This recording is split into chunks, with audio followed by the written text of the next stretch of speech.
আমাদের বাড়ির আশেপাশে মানে বাড়ি থেকে একটু দূরে একটি জঙ্গল আছে, ছোট্ট একটি জঙ্গল আছে। সেই জঙ্গলে নাকি ভূতের এবং সাপের বসবাস, ঠিক আছে। তো সেই কথাটি মানে অনেক দিন ধরে শুনছি এবং শুনে একদিন ফট করে আজকে আমার মন হলো যে আমি যাই, ঠিক আছে। সেই জন্য আজকে চলে এসেছি সেই জঙ্গলের কাছে এবং জঙ্গলটি আমি দেখলাম।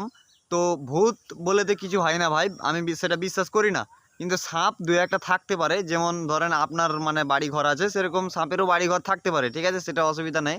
তো জঙ্গলে থাকবে দু একটা। তা আমি বলবো যে আপনাদেরকে মানে জঙ্গলটি দেখাবো প্রথমে।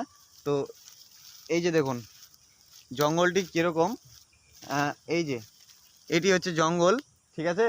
মানে এখানে আমি কি বলবো আপনাদেরকে, যে মানে দেখে ভয়ঙ্কর লাগছে, ঠিক আছে। অনেক বড় বড় গাছ আছে বা জঙ্গল আছে, ঠিক আছে। পাশে একটি ক্ষেত আছে। তো এই জঙ্গলটি মানে আমি শুনেছিলাম, আজকে বাস্তবে দেখে নিলাম, ঠিক আছে। আমি তো দেখে অবাক যে মানে জঙ্গলটি ছোট হিসাবে মানে ভয়ঙ্কর লাগছে দেখে। কিন্তু ভূত এখানে থাকবে না, এটা স্বাভাবিক। ভূত বলে কিছু হয় না, ভয় থেকে ভূতের জন্ম ভাই। আর আমি আপনাদেরকে বলবো যে মানে এই জঙ্গলটিতে কেউ যায় কি যায় না সেটা আমি বলতে পারলাম না, কিন্তু শুনেছি যে কেউ যায় না, খুব কম যায়, ঠিক আছে। তো এখানে সাপ টাপ থাকতে পারে যদি ভিতরে ঢোকা যায়। তো তাই আমি এখন ঢুকবো না, ঠিক আছে, যেহেতু ভয় লাগছে ভাই। আর কারণ যে আমি একাই আছি, তো বলা যায় না কি হয়, আমাকেই ডংসে দিবে নাকি বলা যাবে না।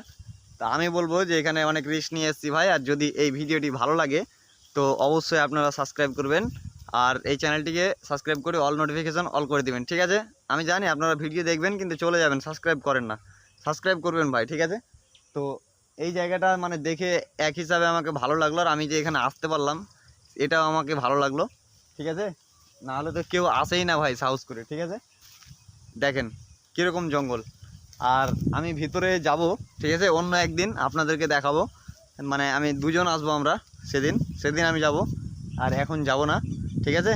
তাই আজকের ভিডিও এতটুকুনি, দেখা হচ্ছে পরের ভিডিওয়, ঠিক আছে। Thank you.